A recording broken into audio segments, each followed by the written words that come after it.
Monday's strongest earthquake for 40 years forced frightened residents of Naples to sleep in their cars in a makeshift camp on the seafront. In Italy, a country prone to seismic activity, Pozzuoli is part of a densely populated area located on Europe's most dangerous volcano. With 24 hidden underground craters, Campi Flegrei is called a supervolcano.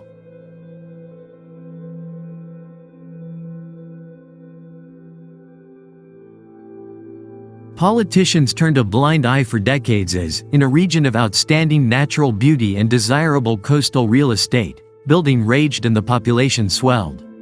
500,000 people now live in cities across the danger zone.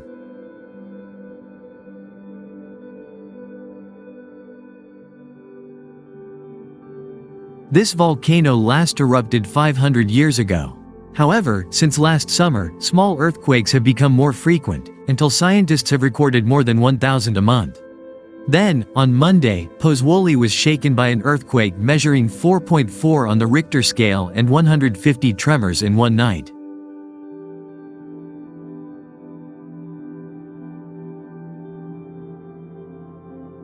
Although the quake was not large enough to cause serious damage, the resulting panic appears to have finally jolted authorities into taking action after dragging on for decades. They are now preparing emergency plans to evacuate hundreds of thousands of people.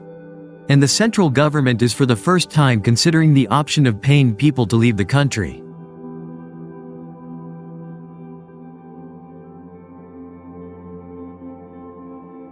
Civil Protection Minister Nello Musumeci said citizens were living with three risks: a major earthquake, a rise in land levels caused by the filling of magma in underground chambers and volcanoes is very complex and very dangerous.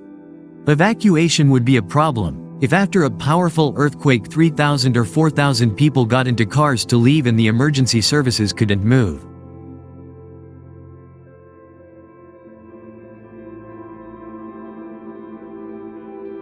For local independent politician Mara Muscara, who is also a member of the regional council, decades of permissive governance that allowed illegal construction to flourish with successive governments granting amnesties to legalize uncontrolled development has put communities at risk. This area is paradise. The views are unbelievably beautiful and the climate is a perpetual spring with thermal activity that even heats the water in your home.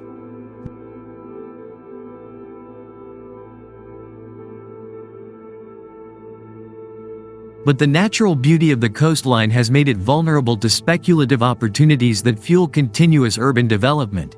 This is everyone's fault, even citizens. There is resignation and low expectations. For Michelle Bonomo of environmental campaign group Legambiente, the problem has never been addressed because it is unprofitable and seems too big to solve.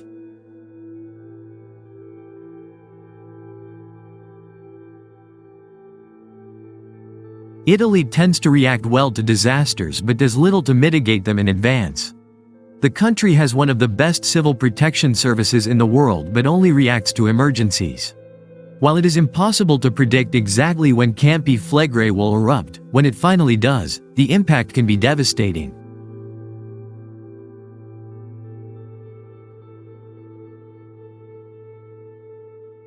Its final eruption in 1538 caused the formation of a mountain. And a huge explosion that occurred 40,000 years ago covered much of Eastern Europe in ash, with traces found as far away as present-day Russia. Bonomo said that the danger to the community could be reduced by relocating local residents elsewhere. This will facilitate the evacuation of those in an emergency.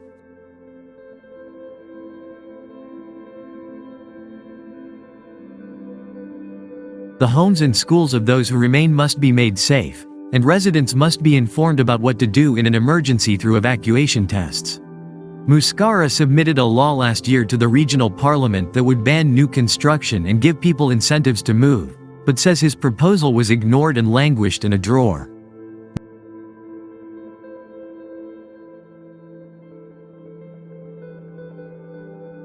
Musumeci, the civil protection minister, acknowledged that the country had been slow to take action, but claimed that the government was now prepared to do whatever it took to mitigate the risks. "We Southerners are a bit detached, a bit fatalistic. We are used to taking risks," saying that those who choose to live there know the risks and must now take responsibility. We only remember volcanoes when the earth shakes, and it is a big mistake that we have to live side by side with danger.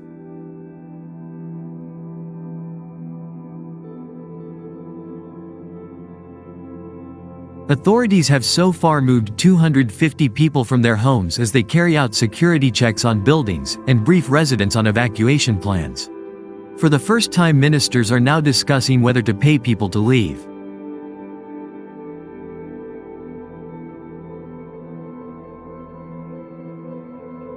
The government also plans to eventually ban new construction, saying it is impossible for urban development to occur alongside mass evacuations.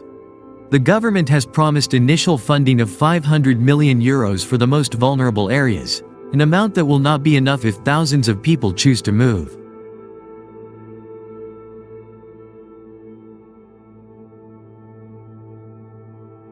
But what could also be a problem for the government is the large number of residents who want to remain there, avoiding the displacement of their families and protecting their homes amid fears of looting.